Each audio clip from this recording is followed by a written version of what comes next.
continuamos.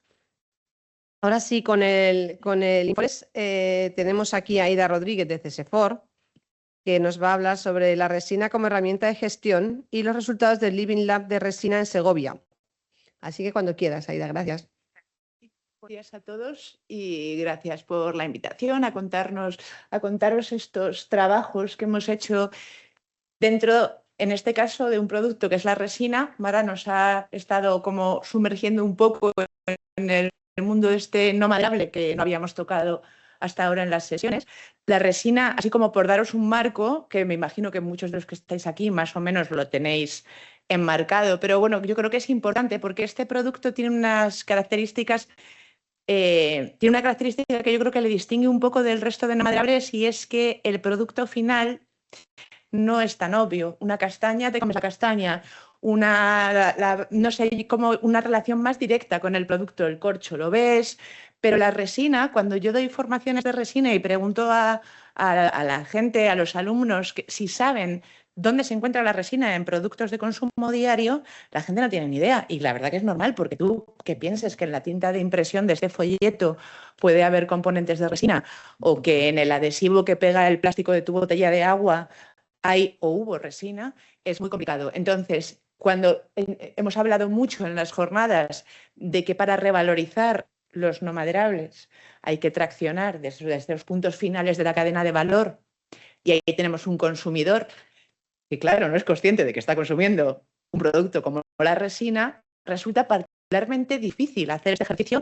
de subir el valor de este producto para ponerle también a competir con el gran competidor que tiene ahora mismo en el mercado, que son resinas de hidrocarburo más baratas, más fáciles de manipular para el que va al producto final, ¿no? Esto es un poco un marco un poco malo, pero bueno, es que para mí es relevante. Ahí. Es el puntero ahí. El segundo aspecto en el que yo voy a entrar en la presentación tiene que ver con los Living Labs. Primero porque el Living Labs es una herramienta, figura, no sé cómo denominarlo, que se ha usado en este proyecto, pero se usa en muchísimos proyectos para, digamos, generar innovación que tenga sentido porque vaya a demanda del usuario de esta innovación, y además transferirla y crearla de una manera conjunta.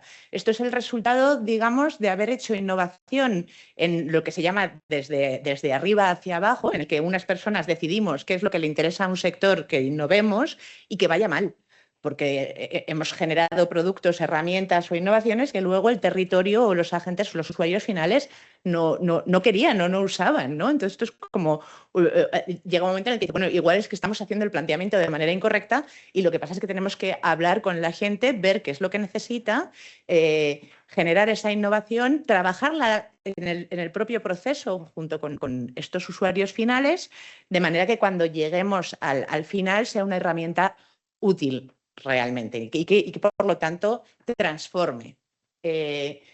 Con esta lógica se generan estas estructuras, los Living Lab, y en el caso de Inforest, cada producto se trabaja en estos lugares, en estos Living Labs, que al final son territorios donde vamos a contactar con los agentes de la cadena de valor del producto en cuestión y vamos a desarrollar la innovación para ellos y con ellos.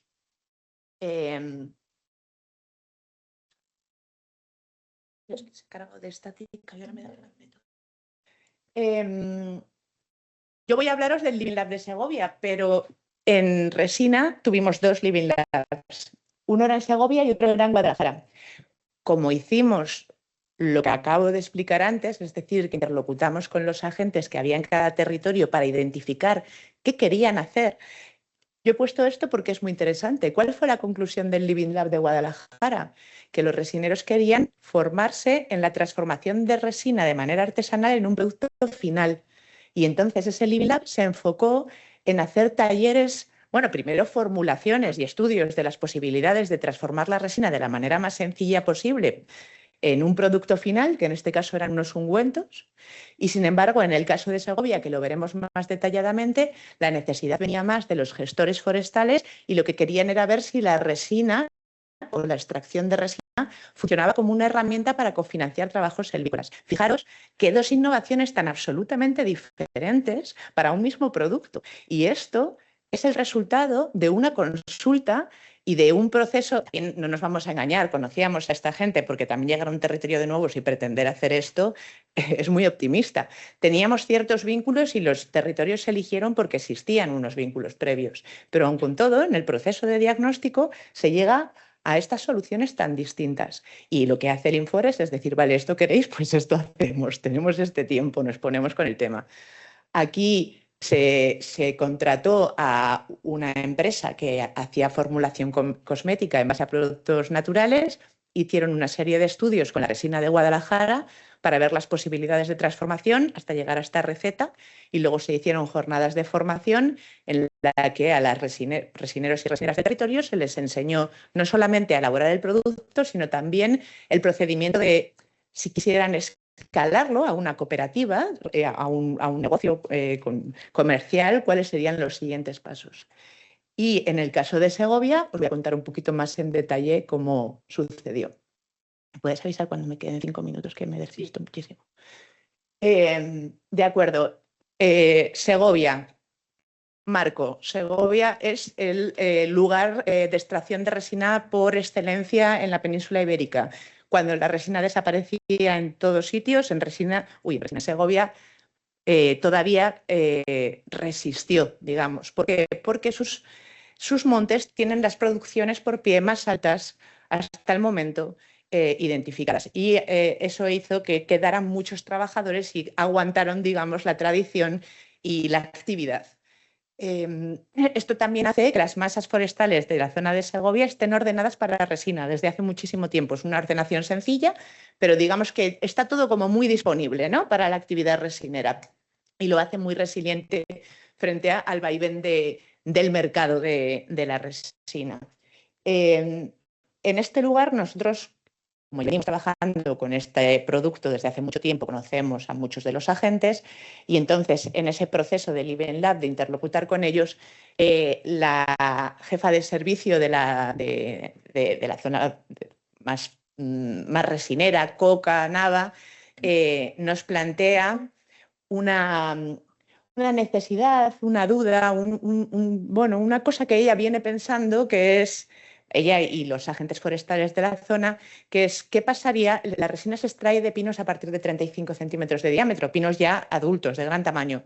Y ella dice, ¿qué pasaría si resináramos con un método mecanizado más sencillo, más cómodo, más fácil, pinos más pequeños que luego yo voy a tener que cortar en claras y la resina que saco de esta manera sencilla, aunque no sea mucha, me vale para cofinanciar los trabajos?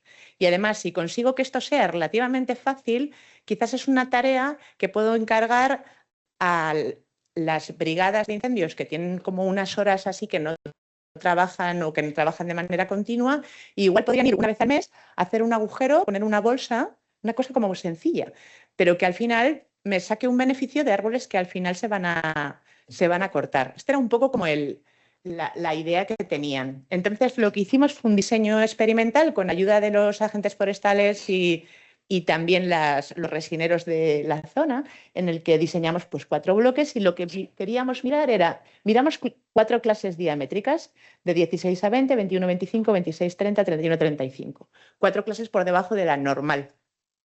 Y hicimos 2 tranzones en los que participaron 2 agentes forestales. Uno tenía experiencia en resinación y el otro no, porque también queríamos ver un poco cómo funcionaban esos rendimientos y iba a ser pues alguien que nunca había hecho este trabajo, ¿no?, y le íbamos a poner un verano a currar cuál iba a ser su rendimiento real. El método que utilizamos, ahora mismo hay bastante innovación en extracción de resina mecanizada. Este es uno de los métodos bastante experimental, digamos que no se usa de manera comercial, y básicamente es hacer un taladro en profundidad y poner un tubo y una bolsa cerrada. Y en nuestro caso, esto según el territorio se hace de maneras distintas. Hay gente que pone 2 bolsas a la vez, 3, abajo, arriba, como estamos todavía como dándole vueltas a cómo perfeccionarlo. Aquí lo que hacíamos era poner estas 2 bolsas, ¿vale?, que están enfrentadas, Ya, esto va a ser complicado. Bueno, los online espero que entendáis bien los alzados y perfiles, que hayáis trabajado las 3D, pero básicamente se hacían dos picas enfrentadas, una a cada lado del árbol, separadas en altura 10 centímetros, ¿de acuerdo? Y entrábamos más o menos, pues depende del diámetro del árbol, pues hasta la mitad o un poco más. Se rellenaban de estimulantes, se ponía una bolsa y un tubo y se dejaba durante un mes. Al mes siguiente se repetía la operación, como veis en el esquema, la segunda pica 20 centímetros por arriba. Esto lo hicimos durante 4 meses y recogimos con ayuda de los agentes el peso de las bolsas de resina durante una campaña de verano muy cortita, ¿no? 4 meses. Entonces, lo primero que os voy a enseñar, esta gráfica, básicamente lo que nos señala es el monte A, barras en azul, es el monte del resinero, vamos, a gente que ya había trabajado con resina. Un año solo, ¿eh? Tampoco es que el hombre tuviera una experiencia brutal. Y el B es el Nobel, es decir, claramente la experiencia te permite o te incrementa la producción de resina. No, hay una componente manual de cómo haces el agujero, cómo pones la pasta. Y luego, las clases diamétricas, hay una clara correlación entre el diámetro de la planta y la producción de resina. Es decir, las plantas más grandes, pues estamos viendo esta producción es digamos, la suma de lo que pesaron las 8 bolsas que pusimos durante toda la campaña. Pues 1,7 kg de máximo en la clase diamétrica mayor, hasta 800 gramos del más pequeño. Entonces, esto nos permitía un poco ver, también hacer los números, de decir, vale, cuáles serían los diámetros a partir de los cuales esto sería rentable, o más que rentable, qué cofinanciación conseguiría según el tipo de pies que resinara. Aquí lo que vemos básicamente, bueno, está un poco más desglosado, pero es lo mismo que os venía contando. Hay unas reducciones pues entre el 20 y 30% entre cada clase diamétrica, hasta el 50% entre la mayor y la más pequeña, y esas reducciones entre el experto y el Nobel. Además, las últimas dos clases diamétricas estadísticamente son iguales, es decir, que de 30 a 20 más o menos nos daban las mismas producciones. Sí que nos sucedió en este ensayo, quizás lo más característico o lo más, no sé, difícil de explicar, fue la diferencia entre la producción de la primera pica. Pica lo entendemos todos, es la primera herida, ¿de acuerdo? Como el primer momento, las primeras picas y el resto. Aquí lo que tenéis sería como la secuencia de la producción, la primera, los primeros dos agujeros que ponen, la segunda, la tercera y la cuarta. Entonces, la reducción entre la primera pica y el resto fue brutal. O sea, se nos caía la producción un 70%. Esto no era normal o no se ha visto en otros ensayos. No sabemos si tiene que ver con una cuestión climatológica, con una cuestión de la aplicación del estimulante, porque aquí hubo también cambios en la metodología.